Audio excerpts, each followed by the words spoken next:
உங்களில் எத்தனை பேர் வாடகை வீட்டில் இருக்கீங்கன்னு எனக்கு தெரியாது. நான் வாடகை வீட்டிலேருந்து கஷ்டப்பட்டவன். அதுவும் சென்னை மாதிரி க்ரௌடட் ஏரியாவில் வாடகை வீடு கிடைக்கிறது ரொம்ப கஷ்டங்க. அந்த வீட்டுக்காரெல்லாம் பார்த்துருக்கீங்களா? வீட்டு ஓனர்லாம் நெஞ்சம் மறப்பதில் எம்என் நம்பியார் மாதிரி இருப்பானுங்க. வீடு கேட்க போகும்போது இல்லை பிச்சைக்கார மாதிரி நிற்கணுங்க. நானும் என் ஒய்ஃபு. அவன் பெருசாக மாடி படிக்கிட்டு இப்படி கை கட்டின்னு சவுக்கு தான் இல்லை. அப்புறம் இவ்வளோ நாள் எங்கே இருந்தீங்க? தெருவில் இருப்போம். ஏதோ ஒரு வீட்டில் இருந்தோம். சொன்னேன், என்ன படிச்சுக்கிற அப்படின்னா, ஏன்னா வாடகை வீடு பார்த்துக்கு என்னடா அப்படி என்ட்ரன்ஸ் எக்ஸாம் வைப்பான் போல இருக்குது. சொன்னேன், எங்கே வேலை செய்கிற? சொன்னேன், சம்பளம் எவ்வளோ வேணா. இப்போ என்ன பிரச்சனைனா, நம்ம வீட்டில் ஒரு சம்பளம் சொல்லிக்கிறோம், அது அவங்க வந்திருக்காங்க, அதை அவங்ககிட்ட சொன்னால் அவன் வீடு கொடுக்க மாட்டான். உண்மையான சம்பளத்தை அவங்ககிட்ட சொன்னால் இங்கே பிடிக்கிடுவாங்க. சார் இல்லை சார் எப்படி இருந்தாலும் அப்புறம் நைட்டு எத்தனை மணிக்கு ஆஃபீஸ் முடிச்சுட்டு வருவீங்க அப்படின்னா, நான் சொன்னேன், இல்லை சார் பட்டிமன்றெல்லாம் போவேன் 11 12 கூட ஆகும் சில வாட்டி. என்ன 10க்குள்ளே வீட்டுக்கு வரணும், இல்லைன்னா பூட்டிடுவேன் மெயின் கேட்டேன்னா. என் ஒய்ஃப் சொல்லுது, நான் எத்தனை வாட்டி சொல்லியிருக்கேன், என் பேச்சு கேட்டிங்களா பாருங்கள், ஊரான் சொன்னால் கம்முனுங்கிறீங்க அப்படின்னு. அப்புறம் கேட்டான், சார் சார் நாய் வளர்ப்பீங்களான்னா. வளர்க்கல என்ன, எனக்கு நாய் பிடிக்காது. நான் சொன்னேன், ஒரு நாய்க்கு இன்னொரு நாய் பிடிக்காது, வீடே வேணாம் போடாது. இந்த 21ஆவது நூற்றாண்டின் மிகப்பெரிய கடவுள் பணம் தான். பணத்தை நோக்கி ஓடுறோம். வள்ளுவன் சொல்கிறாரு, டேய் இருந்தால் தான் உனக்கு மதிப்பு, பணம் இருந்தால் தான் மதிப்பு, இல்லாதவரை எல்லாருமே மதிக்கவே மாட்டாங்க. வள்ளுவர் சொல்கிறாரு, உண்மை அது. ப்ராக்டிக்கலாக பாருங்கள் சார், நம்மக்கிட்ட பணமே இல்லைங்க. சொந்த தாய் மாமா நம்ம கல்யாணம் இன்விடேஷனில் நம்ம பேரே கிடையாது, பார்த்துக்கிறீங்களா? காசு இல்லைன்னா நம்ம பேரை இன்விடேஷனில் கூட போட மாட்டோம். சில பேர் அதுக்கே சண்டை போடுறதுக்கு கல்யாணத்துக்கு போவான்.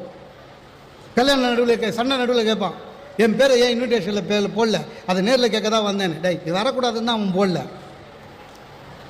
இன்விடேஷனில் போட மாட்டான். இதே நீங்கள் காசு இருந்தது வச்சுங்க, உங்கள் பறவை அன்புடன் எதிர்நோக்கும் உங்கள் பேர் போடுவான். காசு கடவுளுங்க, அதான் உண்மை. பாரதி, மகாகவி பாரதி ஏழ்மையில் இருந்தவன். ஆனால் அவன் சொல்லும்போது என்ன சொல்லுகிறான்? பணத்தினை பெருக்குன்னு சொல்கிறான். அதான் உண்மை. உண்மையிலேயே ஒரு அங்கீகாரம் பணத்துக்கு தான் சார். ஒன்றும் இல்லைங்க, ஒரு 50 லட்சம் ரூபா டெபாசிட்டு நம்ம பேரில் இருக்குதுன்னு வச்சுக்கோங்க. ஒரு உதாரணத்துக்கு சொல்கிறேன், உண்மையில் 50 லட்ச ரூபா டெபாசிட் நம்ம பேரில் இருக்குதுன்னு வச்சுக்கோங்க. ஒவ்வொரு வருஷமும் ஒன்றும் இல்லை, அது நினச்சாலே மகிழ்ச்சியாக இருக்கும், நினச்சாலே ஒரு ஒரு ஒரு தன்னம்பிக்கை வரும். அந்த தன்னம்பிக்கையை கொடுப்பது பணம் மட்டும்தான். உண்மையே அதானே. இந்த இங்கே இருக்கான்னு தெரியல, சென்னையிலலாம் ஆட்டோவில் எழுதியிருப்பாங்க சார், கருவறை முதல் கல்லறை வரை சில்லறை தேவை. அது உண்மை, உண்மை.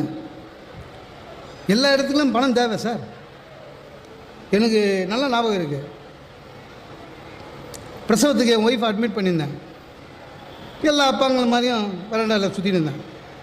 லேபர் வார்டிலேருந்து ஒரு ஆயமாக வந்தது, மோகன சுந்தரம் அப்படின்ச்சு. எங்கள் அம்மா கூட என்னை பேர் வச்சு கூப்பிட மாட்டாங்க, தம்பின்னு தான் கூப்பிடுவாங்க. இந்த ஆயமா மோகன சுந்தரம்ச்சு. சொல்லுங்கம்மா, உங்கள் ஒய்ஃபுக்கு குழந்தை பிறந்துச்சுச்சு. என்ன குழந்தை? என்ன துடு கொடுந்துச்சு. எனக்கு என்ன குழந்தைன்னு பிறக்கிறதுக்கு நம்ம காசு கொடுக்கணும், வேறு வழி இல்லை. எங்கள் தாத்தா சொன்னலாம் இறந்தார். இறந்த உடனே இடுகாட்டுக்கு போனோம். அங்கே அந்த தோழர் என்ன பண்ணார், கடைசியாக மூஞ்சி பார்க்குறவங்க மூஞ்சி பார்க்கலான்னாரு. சரி தாத்தா மூஞ்சியை கட்சியாக பார்த்துலாமான்னு கிட்ட போனேன். துடு கொடுனாரு. எங்கள் மூஞ்சி பார்க்க முடியலன்னா அவரே போய் சேர்ந்தார். அவர் மூஞ்சி பார்க்கறதுக்கு எதுக்கு நான் கொடு? அதான் கல்லறை முதல் கருவறை எல்லா இடத்துக்கும் பணம் தேவை. பணம் முக்கியம், பணத்தினை பெருக்கு. பணம் இல்லைன்னா இந்த உலகத்தில் எதுவுமே இல்லை. ஒரு மரியாதை கிடைக்குங்க. ஒரு வீட்டில் ரிட்டையர் ஆகிட்டு 65 வயசில் பெரியவர் இருக்காருங்க, காலிங் பெல் அடிக்குது. இவர் போய் திறக்கிறாரு. ஒரு பையன் இவரை பார்த்து கேட்குறான், வீட்டில் யாரும் இல்லை அப்படின்னு. இவர் தான் திறக்கிறாரு. வீட்டில் யாரும் இல்லைன்னு இவரை கேட்குறான். அப்போ திறந்தவர் என்ன தெரியுமா, அந்த பையன் கேபிள் டிவி வச்சுருக்காங்க. அந்த பையன் அவனுக்கு பொறுத்த அளவுக்கு கேபிள் டிவி சந்தா யார் கொடுக்குறாங்களோ அவன் தான் மனுஷன். கதவு திறக்கிறவன் இல்லை. மரியாதை போயிடுச்சு.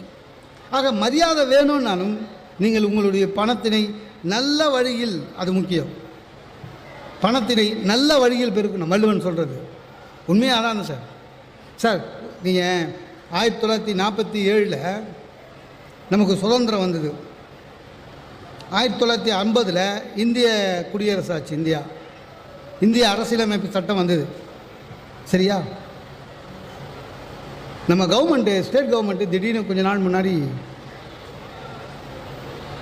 கணவராக இருந்தாலும் மனைவியை அடித்தால் மனைவி வன்கொடுமை சட்டத்தில் போலீஸ் ஸ்டேஷனில் கம்ப்ளைண்ட் கொடுக்கலான்னு ஒரு ஆர்டர் ஜிஓ இஷ்யூ பண்ணாங்க. நம்ப மாட்டீங்க, அடுத்த நாளே தமிழ்நாடு முழுக்க ஒவ்வொரு காவல் நிலையத்திலும் குறைஞ்சது 100 மனு வந்தது, எங்கள் வீட்டுக்கு அடிக்கிறாருன்னு. நான் கேட்குறேன், 47 சுதந்திரம் வந்தது, 50 குடியரசு ஆனோம். அன்னிலேருந்து இன்னைய வரையும் இந்தியாவில் எந்த போலீஸ் ஸ்டேஷன்லையாவது எந்த மனைவியாவது போய் போலீஸ்கிட்ட என்னுடைய கணவர் தன்னுடைய வருமானத்துக்கு மீறி பணம் சம்பாதிக்கிறார், அவர் மேலே வழக்கு தொடுங்கன்னு எந்த ஒய்ஃபாவது கேட்டிருக்காங்களா? ஏன்னா நாங்கள் சொல்கிறதே அவங்க தான். நமக்கு என்ன சார், ஒரு பேண்ட் ஒரு சட்டை, அவ்வளோதான். இல்லை, எதிர் வீட்டுக்கார கார் வாங்கிட்டான், அதை வாங்கிட்டான், இதை வாங்கிட்டான், சொல்லிக் கொடுக்குறது யார்? ஆக எதுவாக இருந்தாலும் சரி, பணம் என்பது முக்கியம். 50,000 ரூபாய் பென்ஷன் வாங்குற எந்த முதியவரும் ஆதரவற்ற முதியோர் இல்லத்தில் இருக்கிறது இல்லை, ஞாபகம் வச்சுக்கோங்க. ஆக பணம் முக்கியம், நல்ல வழியில் பணம் சேர்ப்பது முக்கியம், வள்ளுவர் சொல்கிறாரு. இன்னொன்று, மனிதர்களுடைய நம்ம ரொம்ப பாவமாக போகிறதுக்கு என்ன இன்னொரு காரணம், கோபம். எல்லாருமே கோபமாக சுற்றுறோம். எல்லாருமே கோபத்தால் தான் நிறைய பேருடைய வாழ்க்கை பாழாக போச்சு. கோபம்தான். கோபம் வராமல் என்ன பண்ணணும் சார்? ஒன்றும் இல்லை, பேசிக்காக ப்ராக்டிக்கலாக ஒன்று சொல்கிறேன். கோபம் வராமல் இருக்க என்ன செய்ய வேண்டும் அப்படின்னா, ஒன்றும் இல்லை, எந்த விஷயத்தெல்லாம் நினச்சிங்கன்னா கோபம் வருமோ அதை நினைக்கவே நினைக்காது.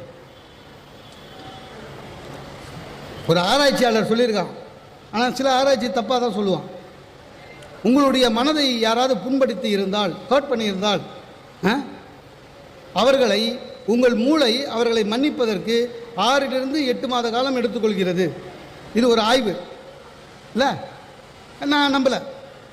ஆமாங்க, கல்யாணம் ஆகி 20 வருஷம் ஆகுது எனக்கு. இப்போவும் எங்கள் மாமனாரை நினச்சா அப்படியே பிபி ஏறும் சார். நம்ம பொண்ணு எப்படின்னு தெரிஞ்சு நம்மளுக்கு கல்யாணம் பண்ணி கொடுத்துருக்காரு. அதனால் அதெல்லாம் சும்மா. ஆனால் உண்மையிலேயே கோபத்தை விடுவது தான் ரொம்ப பெரிய விஷயம். நிறைய பேர் கோபமாகவே சுற்றினுங்கிறான் சார். டைம் என்னன்னு கேளுங்களேன், 8:30 முடிஞ்சு போச்சு.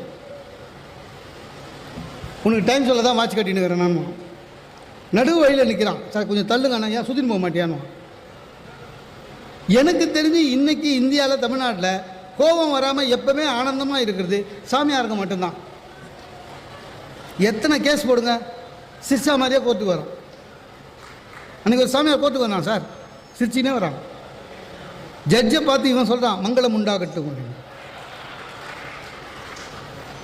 ஜட்ஜு சொன்னார், சாமி தப்பாக நினைக்காதீங்க, உங்கள் மேலே போட்டிருக்க கேஸே அதுதான், ஆசிரமத்தில் மங்களம் உண்டாயிட்டாங்க. ஜாமீன் வாங்கினார். சென்று வருகிறேன்னு மறுபடியும் கை தூக்குறான். ஜட்ஜு சொன்னார், சாமி தப்பாக நினைக்காதீங்க, இந்த போலீஸ் ஸ்டேஷனு, கோர்ட்டு, இடுகாடு இங்கெல்லாம் போயிட்டு வரேன்னு சொல்லக்கூடாதுன்னு. அதுக்கு சாமியார் சொல்கிறாரு, உங்களுக்கு தான் என்ன தெரியல, என் மேலே 17 கேஸ் இருக்குது, வந்து போகிற இடம் தான் விடுங்க அப்படின்னு. எல்லாமே அப்படி தான்.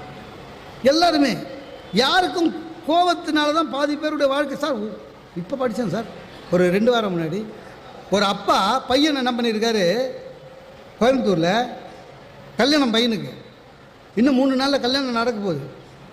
இப்போ தெரியும்ல, இந்த யங்ஸ்டர்ஸ் என்னன்னு தெரியல, அது ஒரு ஃபேஷனு. எல்லா இளைஞர்களும் தாடி வளர்க்குறான். முன்னெல்லாம் காதலில் தோல்வி அடைஞ்சால் தான் தாடி வளர்ப்போன்னு கேள்விப்பட்டிருக்கோம். இப்போ எல்லா யூத்துமே தாடி வளர்க்குறான். கல்யாணத்துக்கும் தாடி வளர்த்தான் இருக்கான். நம்மெல்லாம் கல்யாணத்துக்கு அப்புறம் தாடி வச்சுருந்தோம், இவன் கல்யாணத்துலேயே தாடி தான். அந்த அப்பா என்ன பண்ணிட்டாருங்க, பையன்கிட்ட நீ போய் ஷேவ் பண்ணிட்டு வந்துடு நாளைக்கு ரிசப்ஷனுக்குன்னு சொல்லியிருக்காரு. நம்ம பையன் போய் என்ன பண்ணிக்கிறான், ட்ரிம் பண்ணிட்டு வந்துக்கிறான். சார் அந்த மனுஷனுடைய கோபம் எந்த அளவுக்கு ஒரு பெரிய செயலை செய்ய வச்சது தெரியுமா? கோச்சுக்கிட்டு என்ன பண்ணிட்டாருங்க, பொண்ணுக்கு அப்பாவுக்கிட்ட கல்யாணம் கேன்சல் பண்ணிட்டாரு. என் பையன் என் பேச்சு இது உருப்படாது, இந்த பையன் கல்யாணம் கேன்சல் ஆகிடுச்சு. அப்போது கோபம் ஒரு மனுஷனை எந்த அளவுக்கு மேலே எடுத்துகிட்டு போகிற ஒரு ஆளை கீழே அதில் பாதாளத்துக்கு தள்ளுறதுன்னா ரொம்ப கஷ்டங்க.